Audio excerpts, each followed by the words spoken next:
You're watching All 24 News World News Program. Next up are the headlines. Iran shuts the Strait of Hormuz again, calling U.S. actions a piracy. Trump rejects Iranian blackmail but says the talks are good.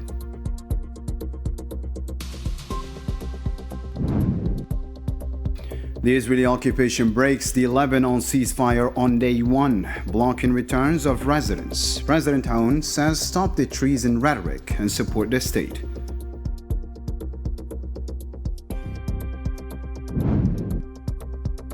At a diplomacy forum in Turkey, Algeria backs Saudi Arabia against recent attacks, talks about the Middle East developments with Egypt and Russia, and pledges to help push forward Yemen peace efforts.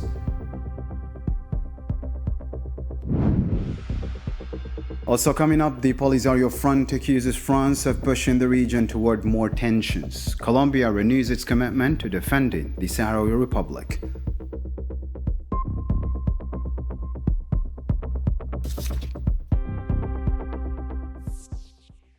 Welcome back. First off in our news tonight, tensions between Iran and the United States are escalating once again as the strategic Strait of Hormuz becomes the center of a renewed confrontation, raising fears over global energy security, the fragile diplomatic track. Zafar General reports. The confrontation between Iran and the United States is sharpening once again. Tehran has reclosed the Strait of Hormuz only hours after reopening it on Friday, citing the continued American naval blockade on Iranian ports.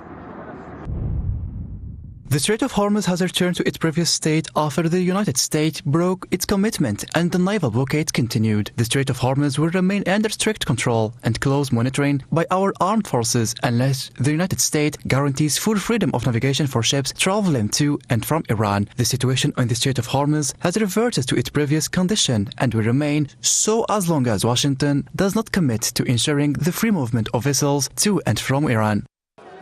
The move was reinforced politically by Iran's first Vice President Mohammad Reza Aref, who said Tehran considers the management of the strait as legal sovereign right, stressing that it will pursue this objective through negotiations or on the ground. The renewed closure was quickly followed by security incidents at sea. Maritime sources reported that Iranian naval units fired at least 2 commercial vessels attempting to cross the strait. Shipping monitors said 2 Indian flagships were forced to retreat after coming under fire, while British maritime authorities reported that Iranian Revolutionary Guard boats opened fire near a tanker and another vessel northeast of Oman.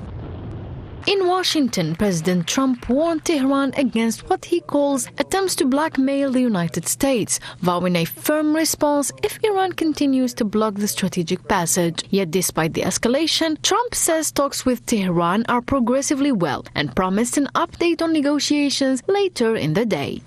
We'll be talking about Iran later. We have very good conversations going on. It's working out very well. They got a little cute, as they have been doing for 47 years. Nobody ever took them on. We took them on.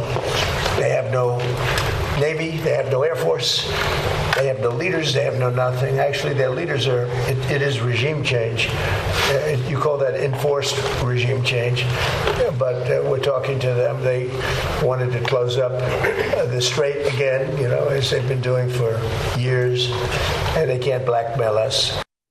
However, Tehran signaled no immediate diplomatic breakthrough. Iranian Deputy Foreign Minister Saeed Khatibzadeh said no date has been set for the next round of talks with Washington, accusing the U.S. of adopting an extreme approach and violating previous commitments. With maritime tensions rising and diplomacy stalled, the Strait of Hormuz is once again emerging as the focal point of the confrontation between Tehran and Washington.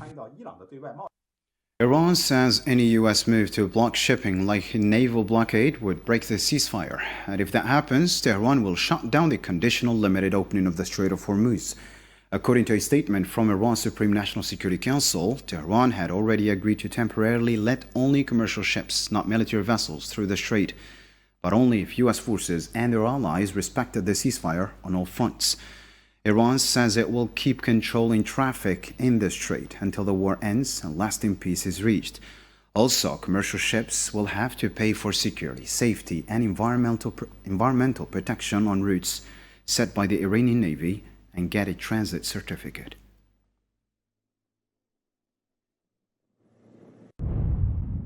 Iran is determined to control traffic through the Strait of Hormuz until the war fully ends and lasting peace is achieved in the region. As long as the United States continues to impose a naval blockade, Iran will consider this a violation of the ceasefire and will prevent any conditional or limited reopening of the Strait of Hormuz. This control would include the payment of fees for security, safety services, and environmental protection. Any vessel intending to pass through the Strait of Hormuz must pay the cost of security provision and follow routes designated by Tehran.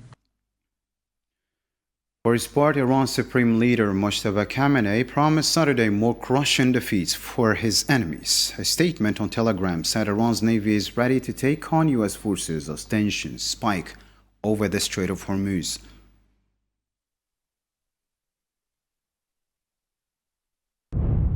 As in the two previous imposed wars, our army is bravely defending its waters, its land, and the flag to which it belongs. Just as our drones strike the American and Zionist enemies like lightning, our brave naval forces stand ready to make the enemies taste the bitterness of new defeats.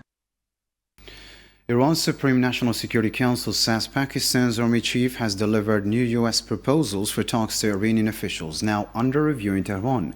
It added that Iran has not yet responded and pointed to the failure of earlier Islamabad talks over what it described as new U.S. demands it rejected. The Council stressed that Iran's negotiating team will not compromise and will firmly defend the country's interests.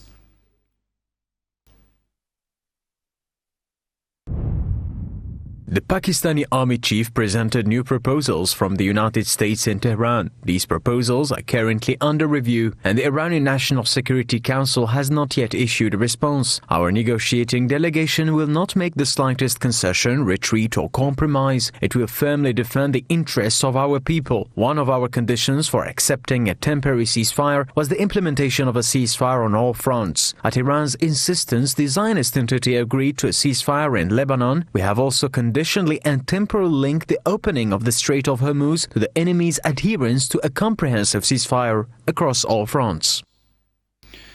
Iranian Foreign Ministry spokesman Ismail Baghai confirmed that transferring enriched uranium to the U.S. is off the table and will not happen under any circumstances.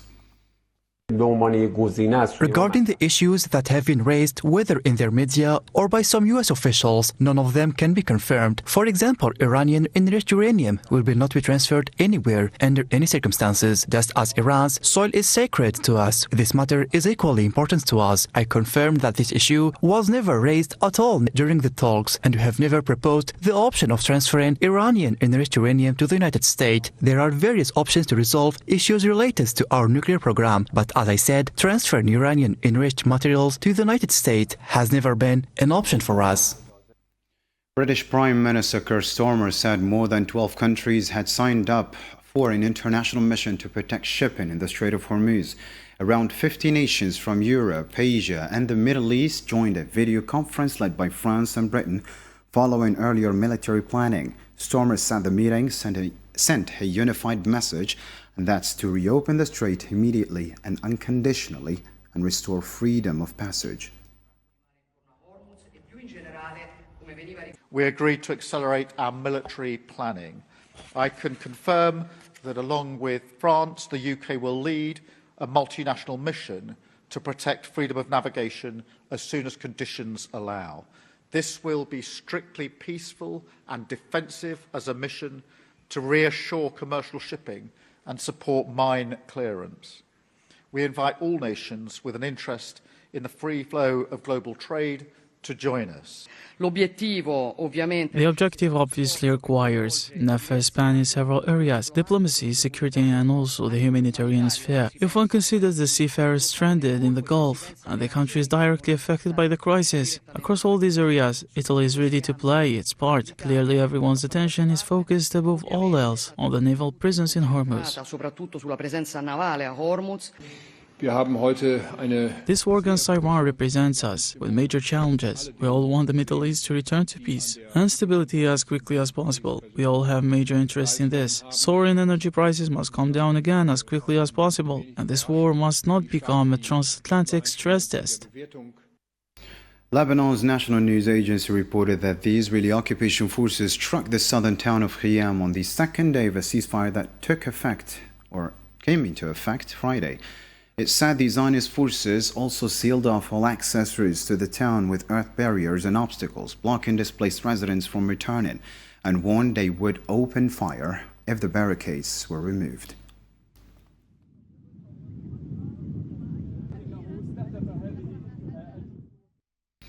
The Israeli occupation forces have blocked displaced Lebanese residents from returning to the southern towns, saying they will not withdraw from areas seized during the recent escalation in Lebanon.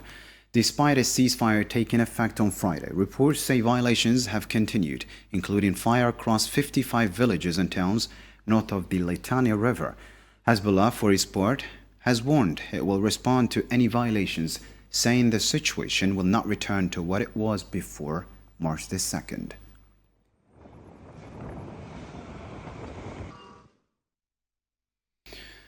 Lebanese President Joseph Aoun urged unity, calling on citizens to move beyond what he described as accusations of treason. He said back in the state projects remains, in his words, the strongest and safest path for all Lebanese.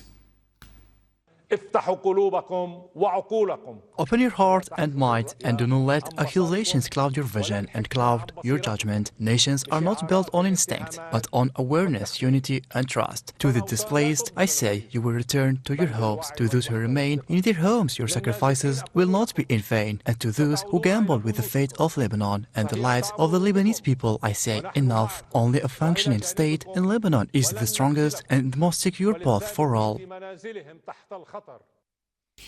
A quiet return is underway in parts of Lebanon just hours after a 10-day ceasefire came into effect on Friday, with displaced families beginning to return to neighborhoods devastated by the recent Zionist bombing. Karim Mustafa reports now. Signs of life are gradually returning to parts of Lebanon just hours after a 10-day ceasefire officially came into effect.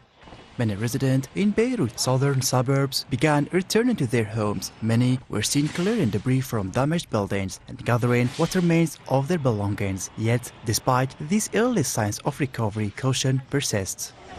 I came to my house this morning, but I am waiting for the electricity to come back because my home is on the 9th floor. We will arrange things, and God willing, we will return. Why not, if there is safety and we're not afraid of anything at all? There are still these 10 days left, see what will happen. This enemy is street terrorist and cannot be trusted. We must endure and be patient during these 10 days. Then see how things become clear. Will we return?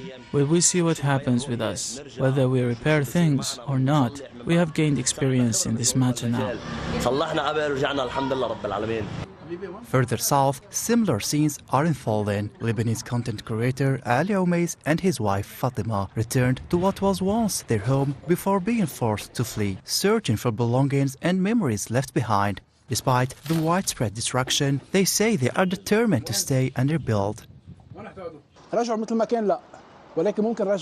To bring our home back to how it was, no. But maybe better because there are always small details you love. It will come back better than before. But that's not the point. I could travel. I could go to any country in the world and live abroad. But I'm determined to stay here. I'm determined to keep working and striving so that my son and my grandson can stay in it. This is our country. It's worth noting that the Zionist aggression forced over 1 million from their homes in a matter of weeks, according to Lebanese authorities. A young Palestinian man was killed on Saturday by Zionist occupation forces in the occupied West Bank. According to Wafa, he was shot dead in the town of Dura, southwest of Al-Khalil, before Zionist forces took his body.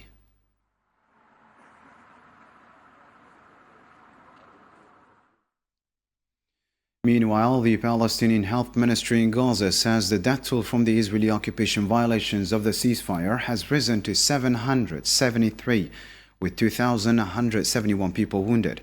It added that in the past 48 hours, hospitals received eight bodies and 24 injured, bringing the overall toll since the Zionist aggression began to at least 72,549 killed and 172,274 wounded.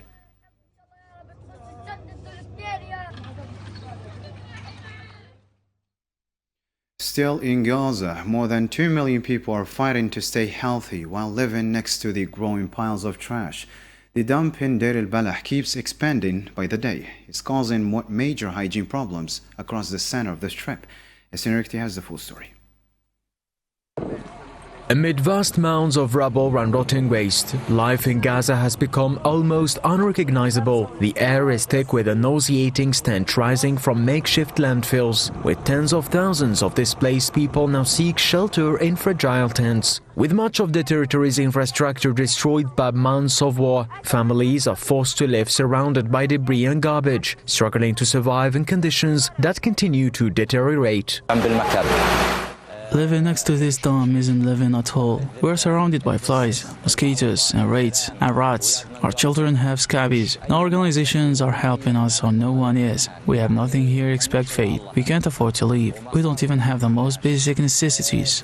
Children are increasingly falling ill, with diseases such as scabies spreading rapidly in overcrowded camps lacking basic sanitation. For many, even breathing has become difficult amid the toxic environment. Residents describe a daily existence marked by uncertainty and despair, unsure whether they are clinging to life or slipping closer to death.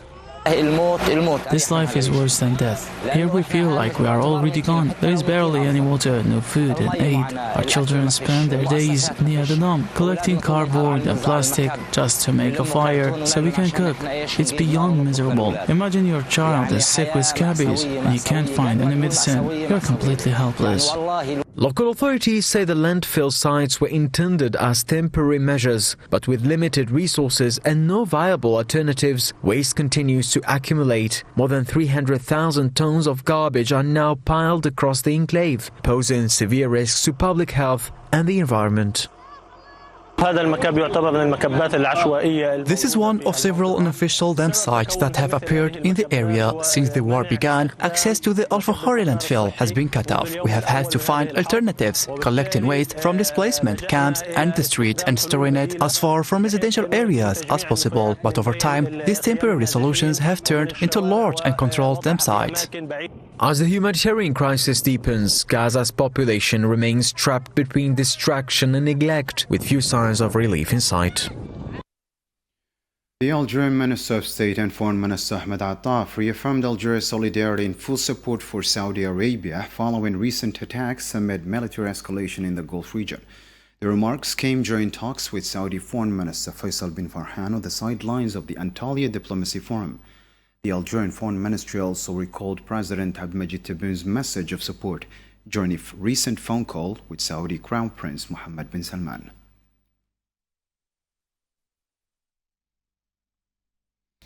Algerian Foreign Minister Ahmed Attaf also held talks with his Egyptian counterpart Badr Abdelati on the sidelines of the Antalya Diplomacy Forum.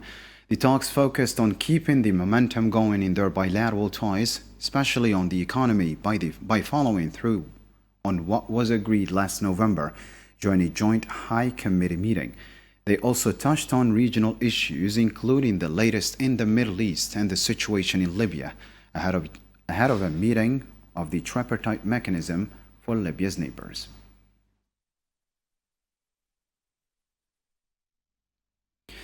Algerian Minister of State and Foreign Minister Ahmed Attaf reaffirmed Algeria's support for Yemen's stability and territorial integrity and its commitment to helping resolve the ongoing crisis.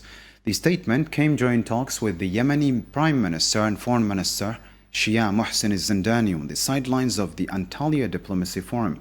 Attaf also congratulated him on his recent appointment, with discussions focusing on regional developments and their impact on Yemen.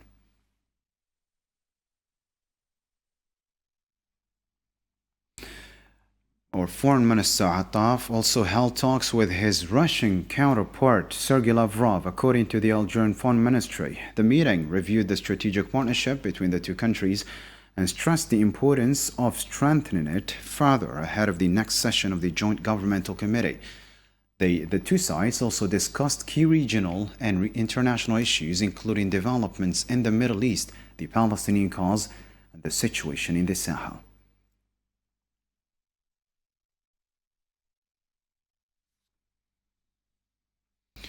Foreign ministers of Algeria and 11 other Islamic countries have strongly condemned the announcement by the Zionist entity of appointing a diplomatic envoy to the so-called Somaliland. In a joint statement, Algeria, Egypt, Somalia, Sudan, Libya, Bangladesh, Saudi Arabia, Palestine, Turkey, Indonesia, Pakistan, and Kuwait said the move is a blatant violation of Somalia's sovereignty and territorial integrity. They reaffirmed the rejection of any unilateral actions that undermine the unity or sovereignty of states. The ministers condemned in the strongest terms Israel's announcement of the appointment of a diplomatic envoy to the so-called Somaliland, considering it a blatant violation of the sovereignty, unity and territorial integrity of the Federal Republic of Somalia. The ministers affirmed their complete rejection of all unilateral actions that infringe upon the unity or sovereignty of state, emphasizing their unwavering support for the unity, sovereignty and territorial integrity of Somalia and their support for the legitimate institutions of the Somali state.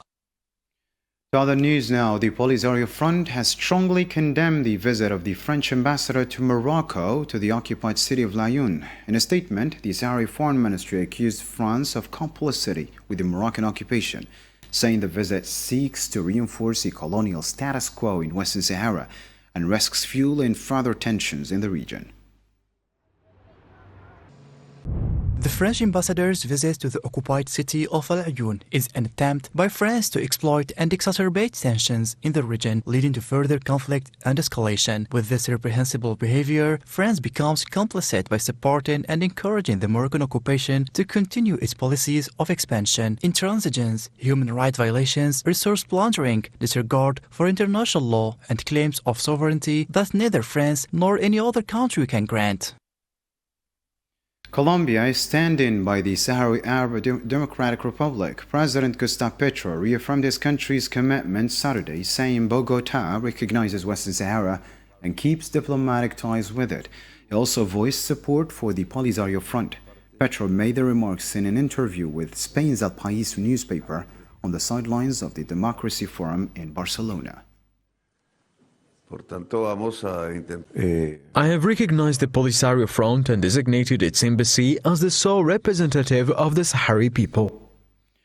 The Algerian international TV channel All 24 News has won the African Union of Broadcasting Media Award 2026 for Best Television Report.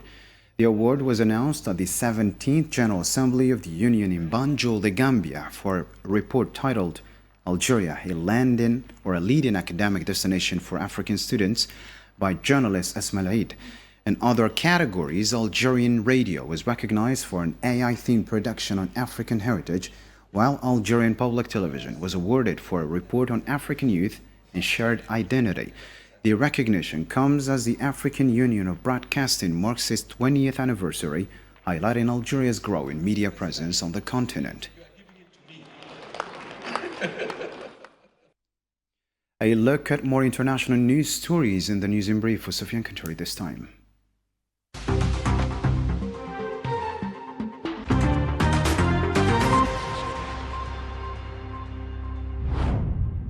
The United States reaffirmed its commitment to supporting efforts toward what it described as a consensual path leading to inclusive and credible elections that reflect the aspirations of Libyan people. This came during a meeting between UN Under-Secretary General Rosemary DiCarlo and the Special Representative of the Secretary General for Libya, Prime Minister Abdulhamid Dbeiba.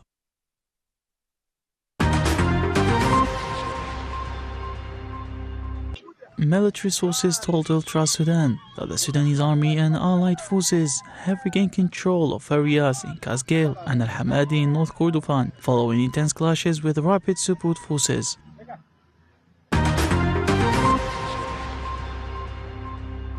Ukrainian forces said on Saturday they carried out an overnight strike targeting two oil refineries in Samara as well as the port of Vysotsk and fuel storage facility in Crimea.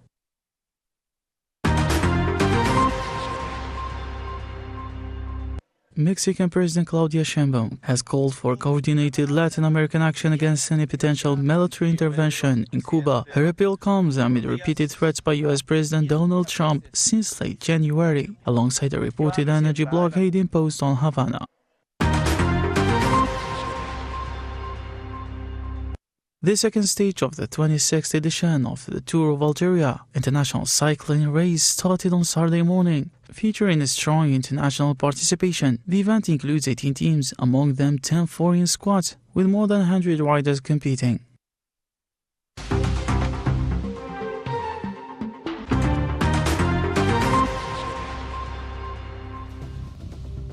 That's all for today. Thank you for tuning in. Good night.